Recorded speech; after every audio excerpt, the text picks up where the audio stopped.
Hey, what is up everyone? Welcome back to DiscussionVerse. Now today I'm stepping into dangerous territory by going over what I consider to be the worst horror remakes of all time. And yes, I am talking about Rob Zombie's Halloween movies from 2007 and 2009. Now listen, I already know this one is going to divide a lot of people, and I can practically hear the keyboards already being slammed because somehow, some way, these films have built this passionate fan base that emerges from the shadows ready to defend these movies like they're misunderstood masterpieces. Instead, these remakes are prime examples of how easy it is to shit the bed. And the crazy part is that I actually wanted to like these movies. Seriously, on paper, Rob Zombie directing a Halloween reboot around that time sounded really interesting. A gritty, brutal reinterpretation from somebody known for grimy horror aesthetics and violent exploitation filmmaking. That could have worked. There absolutely was potential in that, but instead of modernizing what made Michael Myers scary, these films over-explain him to death and remove almost all of the mystery that made the original that much more effective. And before we really get into this, if you guys enjoy horror discussions, movie breakdowns, franchise deep dives, and watching me completely lose my sanity talking about horror remakes like this, definitely smash that like button like Michael Myers smashing through a bathroom stall. Subscribe to the channel if you're new, and let's dive into this absolute chaos.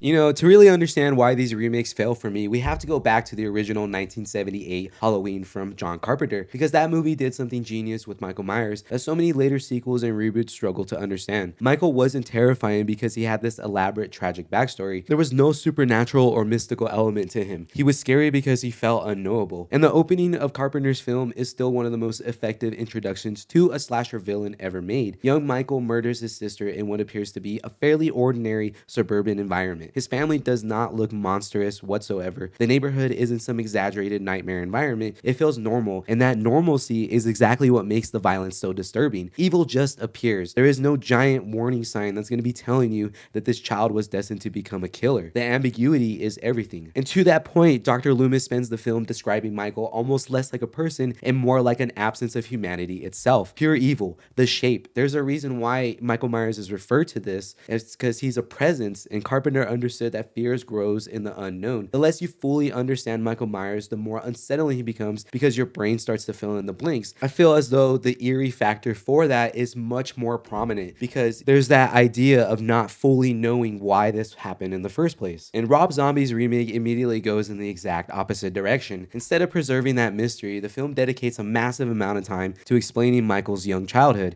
his environment, the bullying he encountered, his toxic home life, and every possible factor that could contribute to him becoming violent. And that's not to say that happens to every kid and that anyone that undergoes that is going to become a mass serial killer like Michael Myers, but the signs were that much in our face that we understood that this was the reason why he would put on the mask. There was no mystery left to it, which kind of fails the purpose of the movie in general. I feel like the moment that you start turning Michael Myers into a fully explainable psychological case study, you fundamentally change what the character represents. Zombie's version of Michael grows up in a deeply dysfunctional household with constant yelling, hostility, and instability surrounding him. So that atmosphere is miserable from the very beginning. And while that kind of environment can create compelling drama in another type of film, here it makes Michael's transformation feel far too predictable. The original Halloween horrified audience because evil emerged where it seemingly should have not existed. Zombie's version practically telegraphs the outcome from the opening scenes, and that takes away from one of the biggest scare factors that Carpenter achieved with 1978's Halloween. And you know, some people may prefer that interpretation, but for me, it strips away the exact thing that made Michael iconic. What also stands out is how different the overall tone feels between Carpenter and Zombie. The original film is restrained, quiet, patient even, and Carpenter lets tension build naturally through atmosphere, framing, and suspense. Like, consider how Michael is standing silently in the distance, and that's somehow more terrifying than a lot of modern horror villains screaming directly into the camera. And then you have Zombies films, which on the other hand are constantly loud and aggressive. Characters argue non-stop, emotions are dialed to 11, and the atmosphere overall just feels chaotic rather than suspenseful. And while that style works in some of Zombie's own original films, I feel like that does really clash with the story of Michael Myers and Halloween. And you know, despite serious shortcomings, Tyler Mane absolutely deserves credit for his physical performance as Michael Myers. Regardless of how I feel about the writing surrounding the character and the stories told from 2007's Halloween and 2009's Halloween 2, Mane brings an intimidating presence that is impossible to ignore. This dude doesn't just walk into scenes, he practically consumes the frame. Every time he appears, there's genuine weight behind his movement. And on top of that, some of the kills from the remakes are legitimately vicious in a way that really does work work for the tone that Zombie was aiming for. Tyler Maine's version feels like you're getting hit by a truck and then getting just beat or stabbed to death. And there are also moments where visually Zombie genuinely taps into something effective, but the man occasionally can frame shots in a way that do feel unsettling but memorable. And some of the nighttime shots of Michael standing in dimly lit neighborhoods or partially obscured by shadows do capture flashes of that classic shape energy. And there are moments where you can tell that Zombie deeply loves the imagery of Halloween, even if his interpretation of the character ended up a lot different. And of course, we cannot forget about one of the greatest things that this movie gave us, unintentionally at that, and that's I'm Joe Grizzly.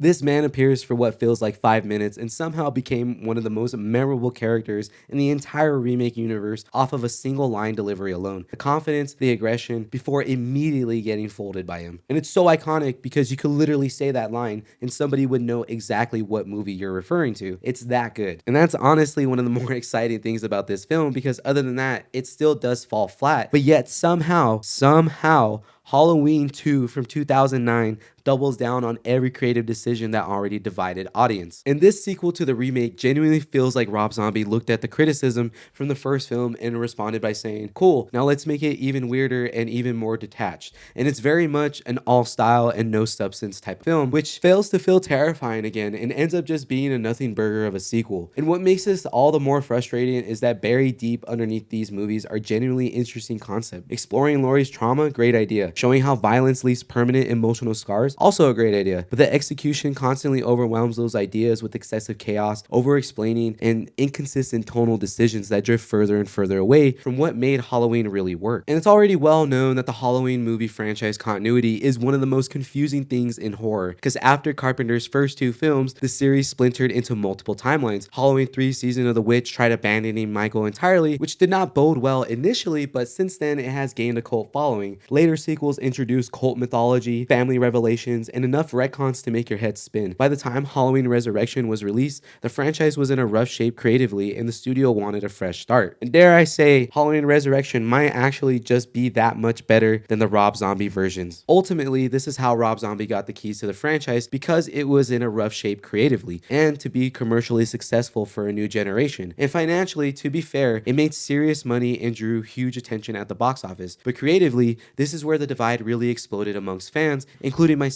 because I do consider this one of the worst horror remakes, so much so that I disown these films from the Halloween franchise. And the biggest irony of all this is that Halloween eventually found its footing again by doing the exact opposite, as 2018's Halloween succeeded because it strips things back down. It's a simpler story, less mythology, and more tension, more mystery, and that much more tight-knit. It fully commits to the idea that this is still a man that is fully consumed by evil and nothing more. And yet, in another twist of irony, the creatives behind the 2018 Halloween film failed to continue that stride with Halloween Kills and Halloween Ends, which makes absolutely no sense considering you have the best groundwork possible to continue the franchise in a modern way. But maybe that'll be another video. That being said, this does wrap up my thoughts on Rob Zombie's Halloween films and why personally they remain the worst horror remakes of all time. Not because they tried something new, but because they changed the very foundation of what made Michael Myers terrifying to begin with. But you know, that's just my take, and I already know this comment section is going to become absolute war, so definitely let me know your thoughts down below. Do you love these movies? Do you hate them? You think Halloween Ends is somehow worse? I want to hear it all. And if you enjoyed this video, once again, do not forget to smash that like button, subscribe, and join DiscussionVerse, and help me get closer and closer to the next big milestone of 1,000 subscribers. And until the next video, I will catch you guys later. Peace.